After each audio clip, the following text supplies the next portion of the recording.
So I wanted to review the brand new third studio album of Khalid, Sincere, which this album follows his last album, Scenic Drive, which came out in 2021, and his debut album, 2019's Free Spirit. This album, sorry, I'm getting a little ahead of myself.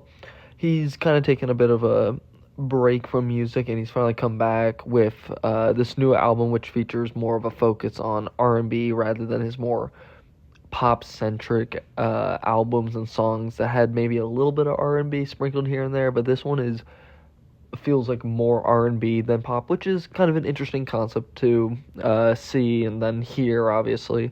But going through like the track list of it, I believe there's 16 tracks on this album of it. It's decently long, but starting it off with is Adore You, which, it's a decent track. The beat is really just like nothing to write home about, but it's a decent like little love song from Khaled of it, like nothing to write home about, but nothing you'll hate, I guess. And then you had Altitude, which features this piano and bass kind of beat, which I kind of like, and honestly, probably my favorite vocals from Khalid, at least because I've never really been that into his vocals. They've kind of been a little too like sleepy to me and uninteresting, but on this track at least, I'm actually kind of engaged and interested in what his voice and singing.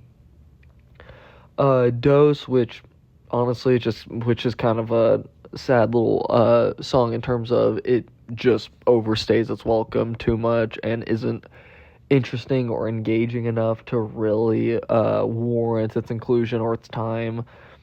Please Don't Fall in Love with Me is just it's just too corny for me. It's bland, it's trying too hard, and it's just corny, it's redundant. And then to talk about a little bit one of the singles from his album, Ground, which kind of showed this like minimalistic trap kind of beat that ended up being kind of interesting, but then it kind of got a bit overdone on the album and was done better on other tracks, like on Altitude. So the single, while it might have been slightly interesting when it came out, it's kind of loses its place in this album with a lot of the tracks being similar or maybe slightly better of it, so it isn't that interesting anymore. Then we actually get to hear was it Khalid rapping on one of the songs, which is called Breathe, which features Arlo Parks on it, which Arlo Parks is the only feature on this album on the song Breathe. His rapping is kind of subpar, to be honest, of it. It's just not that interesting of it. I don't really understand what the point of it was. Of it, I don't know if it was to show like, oh hey, I'm a versatile artist. I can sing pop music, I can sing R&B, I can also rap, but not well. It just kind of feels like maybe this is like a hidden talent that should have stayed hidden, I guess, of it. Like, it's not the worst rapping I've heard. Like, I've heard Lil Pump, I've heard Tekashi 6ix9ine, but this one's just like, it's just not really that good, and I just don't see the point in it. Like, I feel like no one really wanted to know if he could rap or whether or not he should be rapping or if it would change his like career. And then we get like this just bland and generic this indie pop kind of sounding song with like these guitars in it called Heatstroke, which we're getting at a point in this track list where I'm getting bored of the album, of the songs of it, and this song just really just kind of like drives a nail into my head. And then we get the title track, which is one of the last songs on the album, which I actually really like the instrumentation on it. They use trumpets and horns, and it just makes this like layer of like sound, this like kind of sound wall that's very interesting. The vocals on it aren't really the best of it. Like, it's kind of average, like Khaled, but it's not bad or anything.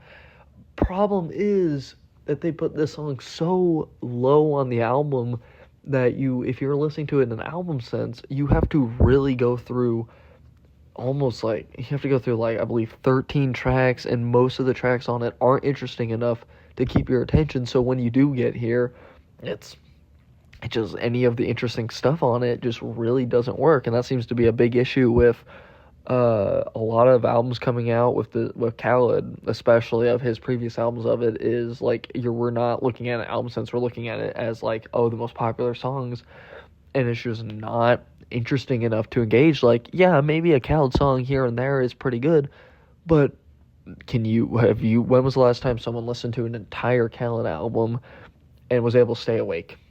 I know I couldn't.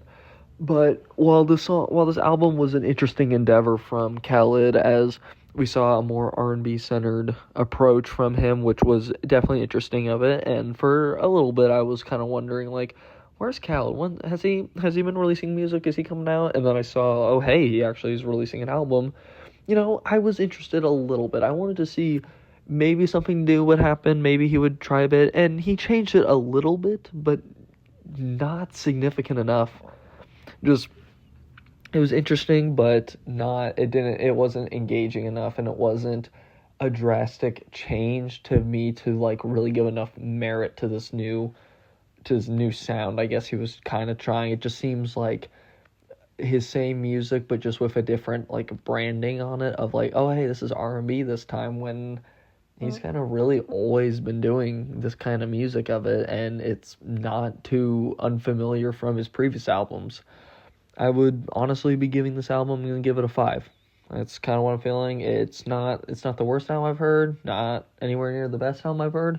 It's just kind of in the middle. And those are my feelings on this album, and that's really it.